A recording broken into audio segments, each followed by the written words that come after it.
Jarraan beeku dalagaa isaa qofaan beeka. Dalagaa isaa irraayin hanga tokko keessattuu waan arra jedhan baarootti dhukaasa jedhee namni yaaduus hin jiru. Kan badhoona nu ergaa jedhee gaafate yoo jaarraa fa'i nama siyaasaa nama wanni nu barsiisu nu ergaa jedhame baaroo fa'i kan fuudhanii leencolotaa nu himii kunis badhoo dachaasiif lola kunis leencolotaatiin lola kunis gartee jaarraa baagadaa hayni leencolotaa nu himii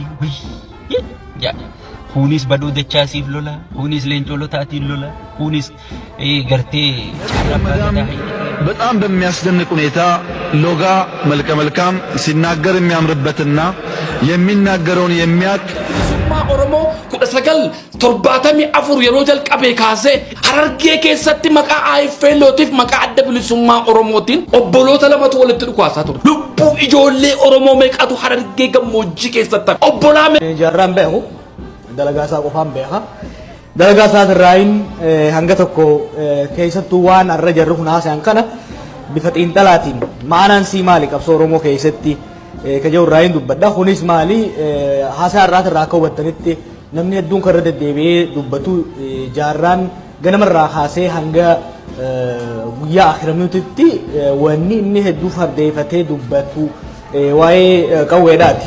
Yeroo duraatiif kan hin argee viidiyoo tokko hoggaan argu Jaafar Aliitii waraabeensiyaa wanni hedduun ni fardeeffatee dubbatu yaa bineetii tana fidadhaa ilmoo isin qabdus jeet dubbata maali bineetiin tu jeetiin hoggaan laalu yeroo hedduu ijoollummaa irraa iskaasee waan akkasii akka dubbataa turen gaa hubadhe. Kanaafuu jaarran maaliif qabsoo hidhannoodhaaf fardeeffate ka jedhu waa'ee jaarraa dubbachuudhaaf osoo hin tahin maaliif tooftaaleen qabsoo ittiin deemsisan hedduu jira. Kana keessa maaliif wanta na fardeeffate ka jennee wanni gaafannuuf akkaataa inni itti siyaasa Oromoodhaa uummata Oromoodhaa rakkoo Oromoodhaa akkasumas siyaasa addunyaadhaatii fi akkaataa diinota Oromoodhaa itti hubate hanga tokko akka fooddaatiitti nu garsiisuu waan danda'aniif maali wanni ijoollummaadhaan mataa isaa keessatti waa'ee qabsoo hidhannoodhaa haba qaale maali jennee hoggalaalle sababoota guguddoo sadii waan jiran natti fakkaata. Sababni duraa seenaa abbootii isaati. Maaliif namni seenaa uummataatii seenaa sababii dura maatirraa hubata. Maatiin bu'uura hawaasaati, bu'uura saba tokkooti, bu'uura biyya tokkooti. Namni maatii isaa tirraayi tokkoffaa maatii isaa beeka. Lammata waan maatiin isaa gaafa ijoolleedhaa itti mataa isaa keessa qaran saniin guddateeti addunyaa ittiin hubachuu eegalu maatirraa jechuudha. Jaarraan akka hiree ta'ee waggaa waa'ee maatii isaa hedduu naasoyne. Waa'ee maatii isaa kaawwate xiqqoo barannee barruu Abdurrashiid katabuu fi akkasumas gaafiif deebii Hassan Aliitiin Jaafar Alii godhu irraa hubanne jechuudha.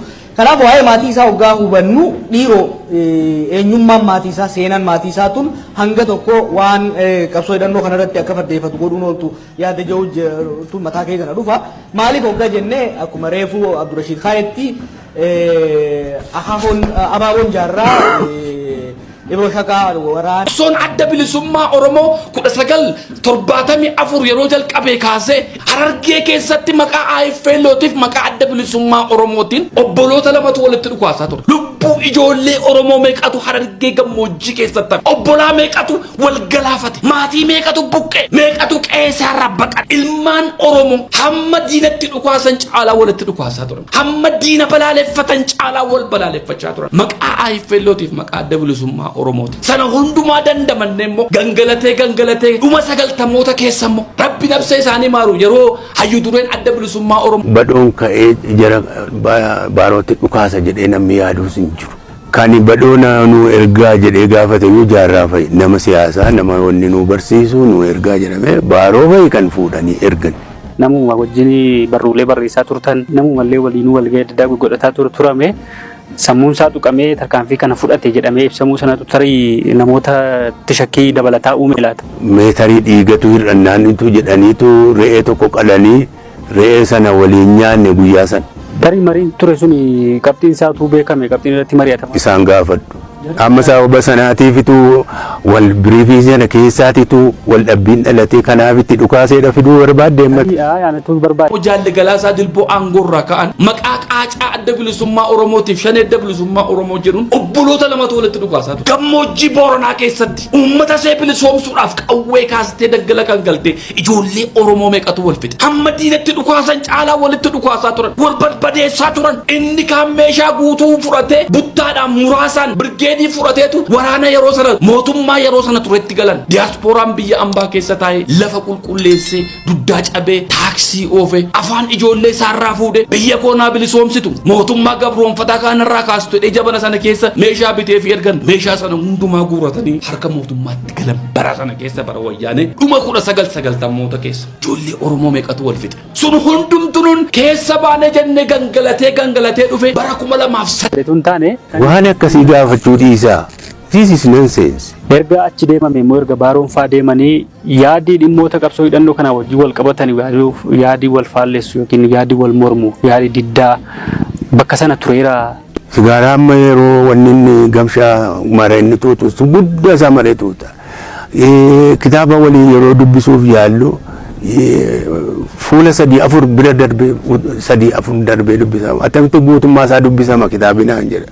Badoo wajjin University keessa kaaneetu wal beena waliin hojjenne nama sociabilii nama waliin haasoftee nama waliin discuss gootu. Jaarraan faanii nutu qabsoo hidhannoo jalqabe nuyi dhaabii jechuun isaanitti buluu hin danda'a. Badoo ani dur beekuu fi gaafa achi dirree dhaqu ittisa argu tokko naa ta'uu dide. Galaasaa ka'ee Daawud akkatti bakka bu'ee adeemsa seeraa hin hordofne fonqolchatu geggeeffame kan jedhu yaanni ture. Isuma gaafadhu malee. Akkuma Galaasaa buusnetti Daawudiinis buusnaa jedhanii kan ijaaramaa turan ni jiru. Daawudtu hundumaa itti ajajaa, Daawudtu hundumaa akkas godhaa, hayyuu duree duwwaadha kan dhaabi tokko harka isaa nama tokkotti galee. Oromoon yoo Oromiyaa walabaa jedhamtu yoo ijaarrate moo Itoophiyaa keessa yoo jiraate Itoophiyaan dimokiraatoftee bulchiinsa Itoophiyaa kana keessatti yoo of bulchee jiraate irra wayyaa jettanii yaaddu. Ejjenno mataa kootii kana labsuun maal barbaachisa? Independent Democratic Republic of Oromiyaa jedhee gaafa sagantaa sana irratti lafa kaa'eyyuu uummata Oromootiif isintu murteessaa jedhame. Kan bu'aa qabu kanadha. Garuu filannoon kan keeti jedhee lafa kaa'uu hin qabu ture.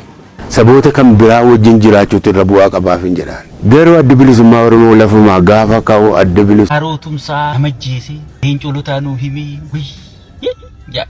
kunis badoo dachaasiif lola kunis leencoolotaatiin lola kunis gartee jaarraa abbaa gadaa hayni kee bahee maarreen kee bahee maal beektaa akka jaarraa abbaa gadaa kabaasu bar bilisummaa Oromooti.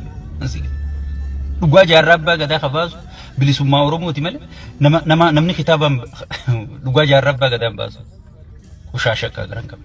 Kan inni wareegameef kan inni du'eef gartee dhugaa keetiifi malee kan inni gaarabbeef kan nadhii gammadaa dhabameef dhugaa keetiifi malee kan namni kitaaba katabee gartee dhugaan jaarraa abbaa gadaa baate wayi dhugaan maarree baate. Siyaasaa keessatti wareegamni ni jira. Oromoon qofti walii wareegne Tigree wal wareegde Shaabiyaa wal dhabamsiifte. Sigale Tigree wal dhabamsiiftee dhufte namni hokkerra wal taa'ee abaluu eessi jira Maammatee eessi jira Umar eessi jira Umarreen eessi jira jee wal qiyaama wal kaa'u keenyuma kana. Ameerikaan Maartin Luuzer King ajjeesanii mucaa maraataa tokko fuudhaniitu akka Hacaaluu ajjeesanii xilee daabboo bitachuu karaa deemu qabanii bara. Xileen qubaa'uun qabu boomaana qabdan daabboon bitadhaa hula. Maskoonni na dura cufama rabbii jaa hoosqeen na dura cufamti gannadii isaa daabboon bitachuu deema zoon lakkii Hacaaluu jeete. Awaan daabboo bitachuuf hin gabbee akkasitti gartee kanuma Ameerikaa kaashiisha tokko bitachuu kararra deemu kanaan Maartin Luuzer King ajjeese jedhanii wal darbanii kanaa jeefi kanadii ajjeese jedhanii wal darbanii jechuudha. Waan siyaasaa keessa badee siyaasaaf dhiisanii jechuudha. Angaafiin isinirraa qabaa'u. Leencoolotaatii fi jaarraa abbaa gadaa wal lolanii cubbullee walitti dalagan waan gaarii nuu kaayanii jechuudha. Dardarummaa isaaniitiin gaafa humna qaban gaafa dardaraa gaafa akka dhiiratti utaalanii gartee wanna ta'uu danda'an leencoolotaatii fi jaarraa abbaa gadaa waan ajaa'ibaa nuu kaa'anii kutan. Jaarraa abbaa gadaa tiifi elemoo qilxuufaan akkaataatti diina falmannee qawwee dhooyne diina firraa dhoorkinu dhawanii nu garsiisanii jechuudha. Leencoolotaatii taa'ee barumsa qabuun itti qophaa'ee Oromiyaa waan jaamtu tana chaartara keessa naqee Oromiyaa waan jaamtu tana argisiisee jechuudha. Jaalattee jibbite nama siyaasaa tokko waan takka qofarraa buufatta. Nama siyaasaa tokko waan takka irraa buufatta. jaarrabbaa gadaa waan takka irraa buufatta waan dhibba tokko irraa buusuu hin dandeessu jechuudha ilma namaatti. Leencolootaa waan takka irraa buufatta. Waan dhibba meeqa irraa waan tolchimoo waan balleessee turre guddaadha. Oromiyaa waan jaamtu afaan Oromoo kajaamu kana qubee Oromoo tana irratti hin barattu kana jara ati arra kaan arrabsitee kaan gabbuusuu barbaaddu kana hattu. Nuti eenyu akkasii erga beekne. Arraa Abiy Ahmed yeroo hunda uggii afaan Oromoo haasa'u warra Hayilee Fidaa nyaate warra Hayilee Fidaa ajjeesee jaasii gale. Wanni inni haasa'u tan madaa Oromoo tuttuquudhaaf. Arra kai isin erga isa qushaashtota. Yoom takkaa jaarraa abbaa gadaati yaaddanii beekte. Yoom takkaa leencoolotaati yaaddanii beekte. Yoom takkaa baharoo yaaddanii beekte. Badoo dachaasee yaaddanii beekte. Qushaashtota kijibdu. Barjarri kun osoon gartee sirna san jala taa'ee akka ati arra kaareen afaan bantu kanatti akka ati kondoomineemiin afaan bantu kanatti osoon kondoomineemii fi kaareen taane gartee addunyaa tana guutuu isaanii wajjii hoogganee ashkaraakkaruu danda'uuti abadan sirna gartee haadha abbaa kiyya buqqisu godaansisu si gala